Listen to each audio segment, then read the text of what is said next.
When a customer declines a plumbing recommendation, the best way to protect yourself is to get it in writing. Write down exactly what was recommended, why it was recommended, and that the customer chose not to move forward. Then have the customer sign or initial it before you leave the job.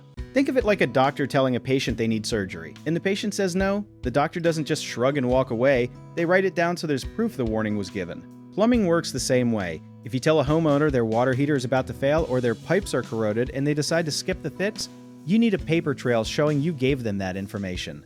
Most plumbers use something called a decline of service form, which is a short document that lists the problem, the recommended repair, the risks of not fixing it, and a spot for the customer's signature.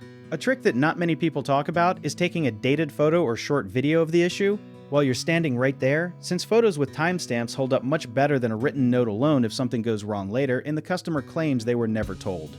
One common mistake is only telling the customer verbally and never writing anything down, which leaves you with zero proof if a pipe bursts a month later. Always follow up a spoken warning with something in writing, even if it's just a text message summary.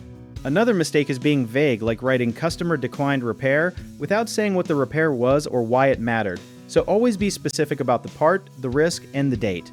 People also forget to keep a copy for themselves and only leave it with the customer, so always snap a photo of the signed form or keep a digital copy in your files before you drive away. If you need help with a project, search for trusted, affordable local contractors at www.bighomeprojects.com.